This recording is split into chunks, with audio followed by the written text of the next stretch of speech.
Thing that Africa represents the seen in woman, in the African woman. Our pain, our joy, our success, everything that we are is carried by our women. So when we say Africa needs to come together, women will do well on their own. We need a lot of encouragement to build our self-confidence because of our culture. I think this is one of the biggest things that a successful African entrepreneur brings to the table. They are adaptable.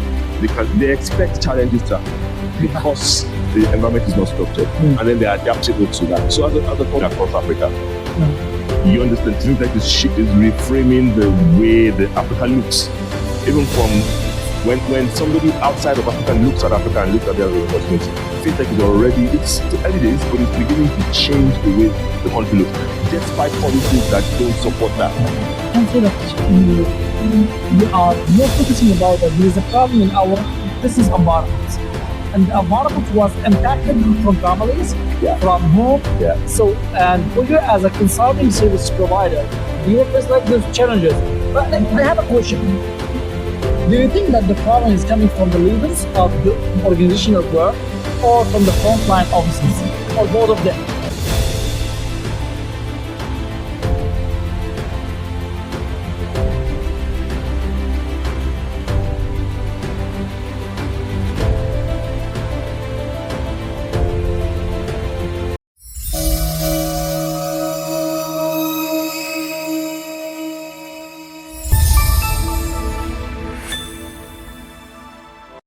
Welcome to Leaders Initial Podcast, the podcast to invite and have a guest like the inspiring and successful leaders in the business world. Today we have from Nigeria, Mr. BODE, the Managing Director of Management Drives. So first, could you please just introduce yourself? Hi, Aman. So my name is BODE Olutubbi. I am the Master Partner for Management Drives in Africa. Our business is People Source Consulting. We're based in Nigeria. We work with clients across the entire continent. Great. It's great to be here. Yeah. Okay, so my name is PAM SEMLEK. I am the CEO of the Stalwart Group. The Stalwart Group comprises 3 subsidiaries. So there's Stalwart Consults International, which is a consulting arm. What we do is training and business consulting. And we have we do that mainly in the energy, oil, and gas space. So we have an energy company, an EPC company, and we have a social impact company that focuses on education, leadership, and empowerment. So what kind of consulting do you provide in Management Drives? Okay, so we like to make it very simple. We provide organizational effectiveness consulting, and we're looking at it from the level of the individual. How do we get the individual to perform at their highest levels? Right. And then how do we then take that individual performance to a team level? And then how do we take that, cascade it to an organizational level? So we want to turn the potential that we have in the organizations, the individuals, and the teams into performance. Great. Results that you see in an organization. Right. So what are the challenges that you face, especially in the Africa world? You know that in the Africa world, most of the organizations are not structured. And we face that even in North of Africa, other countries. What are the challenges that you face? I think by providing like the services of consulting, you can help the economics in those countries, not only just the organizations. Yes. So it is like, it's not a charity, but you can provide an added value to our countries. Could you please just provide us some of the challenges that you face when you are structured new companies or building some new charts?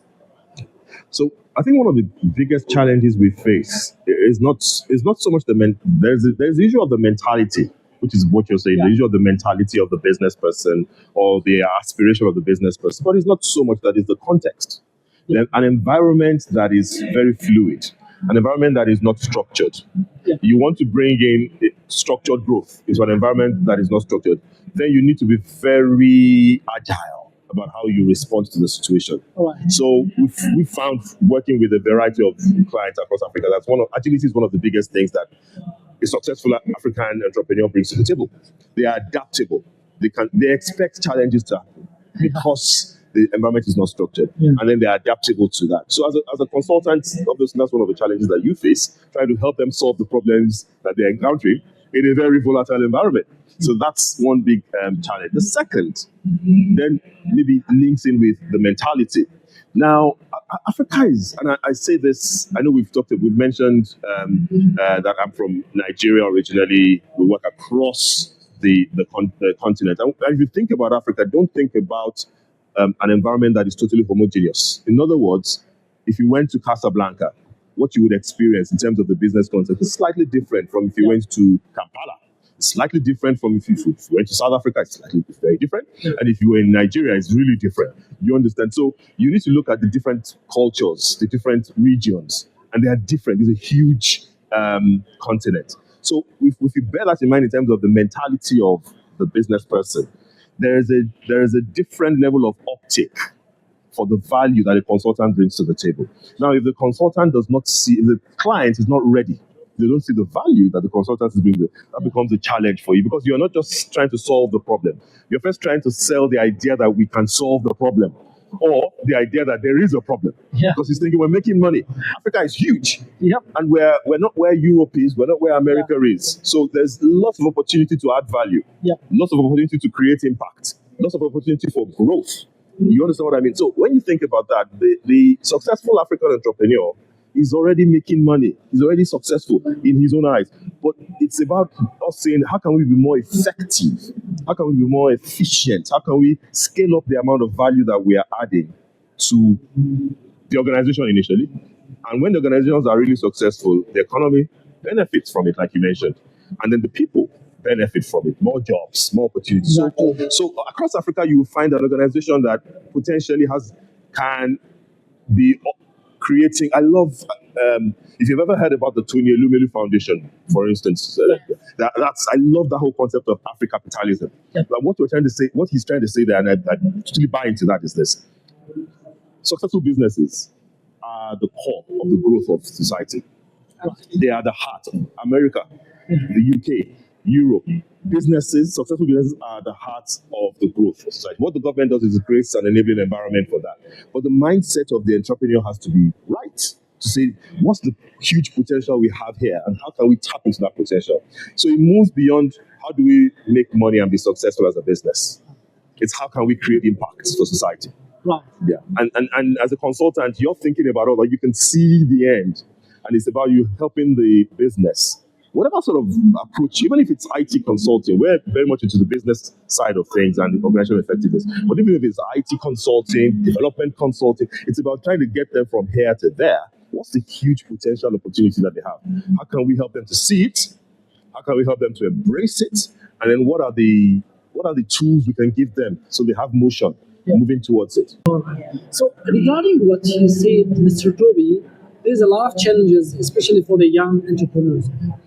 What do you think the best tactic and strategies to help the young entrepreneurs to invest in Africa world?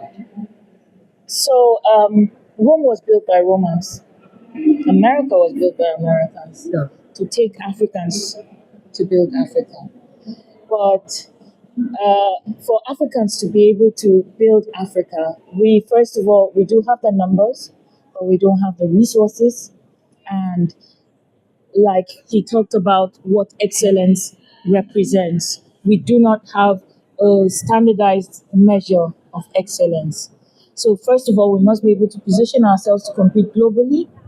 And then we must be able to look at it within our context. So global standards, but we must localize the solutions to address our diversity, to address, our connectedness, our culture. In the African culture, there's more, the power distance is higher between the older and the younger. Respect is a big deal. We're collectivists, so we're not as individualistic as other cultures. We like to do things as a community. And you see some of all those cultural contexts, in a way, are a blessing, because those are values that we hold together. So we must uphold the things that are blessing. But we must help the young people. For the older ones and the decision makers and the leaders, must be able to help the young people to define what being an African truly is. And then we should leverage on favorable policies like the Africa Continental Free Trade Agreement, AFTA, which is now connecting Africa. Because right now, aside from the culture and things, we're not connected. I may have to go to Dubai from Nigeria to go to Morocco. Yeah. Right? Yeah, right. So in terms of mobility, we must be able to what the young people can do is to begin to look at areas that will bring us together as Africans and promote what Africa truly should be. When you go to, there's a Maparium in Boston at the Christian Science Museum, you get to see the globe from the inside. And when you see the sheer size of Africa, we're as big as Australia, we're as big as America. But we're so fragmented in our cultures, in our outlook, even though we're similar. So we must have a point of convergence so that we can grow the country. So, as you said, I can say that you are more focusing about that there is a problem in our business environment. And the environment was impacted from families, from home. Yeah. So, and for you as a consulting service provider, you will face like those challenges. But I have a question. Do you think that the problem is coming from the leaders of the organizational work or from the frontline officers, or both of them? I think the change was what you're saying now is we have a problem. Change can address that problem. Change can come from anywhere. So the first thing that needs to happen is that we all need to recognize that we are leaders. First, we need ourselves. And leadership is not so much about the position or the status that we have. Sometimes that helps, it does. But leadership is really about the mentality that we have. And when we have the right mentality, we will influence the environment in the direction of what we think where we think the environment should be going. So that said, of course, if you're a leader in the public sector, you make decisions about what happens, what we have as infrastructure. Then there is a huge degree of influence that you have on what our reality looks like. And there is a limit to what we can do to influence you. You understand? So the buck will stop with you. If you're the president of a country and you decide this is how we're going for the next 10 years or 15 years, everything else follows.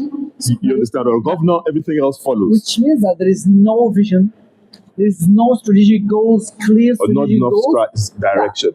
If seriously you face like those challenges with the people or with the organization who has years ago working, what about the new entrepreneurs? So the challenges now is how seriously to build a positive work environment or business environment in African world by setting a new mindset, setting a new skills, new knowledge for the new entrepreneurs. Because you know that sometimes it's difficult to change the oldest. If you join the public sector, I'm talking about Morocco, Tunisia, Africa, all Africa. There is a development. We do not say that there is not. There is a development, but it's not enough regarding the challenges of the world, especially after COVID-19. Most of the business are work remotely, virtually. Still in our countries, still in our continents, we are not still able to work remotely and virtually with our organization. Face to face, in person, and they cannot perform well. How it we work well remotely. So this is a challenge, seriously. I think this is one of your role as a consulting service provider is to help the organizations and help people, especially the new entrepreneurs. Do you have some strategies for the new entrepreneurs? Well, to a large extent, technology bridges that gap. But you need to embrace it with a sense of leading or shaping the situation with it. I've said some simple examples. What fintech is doing across Africa. You understand? Fintech is reframing the way the Africa looks, even from when somebody outside of Africa looks at Africa and looks at it as an opportunity. Fintech is already, it's early days, but it's beginning to change the way the country looks, despite policies that don't support that. Because people can see the opportunities because of what technology in healthcare, technology, because Africa has a huge population. And that's opportunity. And Africa has a young population everywhere you look at. So we have the future. We really have the future. But that's potential. But there is a lot to be done to tap that potential. Change can happen from the bottom up. or from the top down.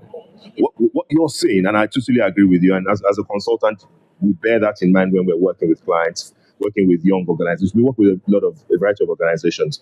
Most of the really large, influential organizations do not have young people in leadership, but we have a huge mass of smaller organizations with young people in leadership who have already bought into that mindset, the mindset that I'm painting here. And so they come into their businesses thinking, okay, we can change the world, even if it's just 30 of us, and we can do a lot with technology.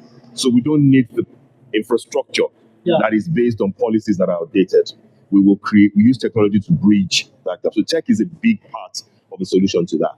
Well, right. So that's the last word. You can just provide an advice to the young entrepreneurs in Africa.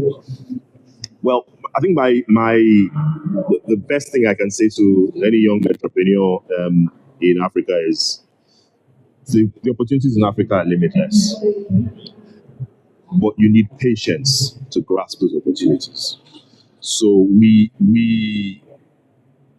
because the opportunities are so much. Yeah. Let me put it this way.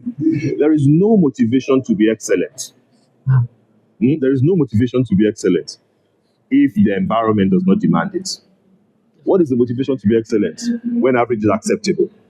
Because there's so much opportunity around us in Africa, we accept average. You will make your money.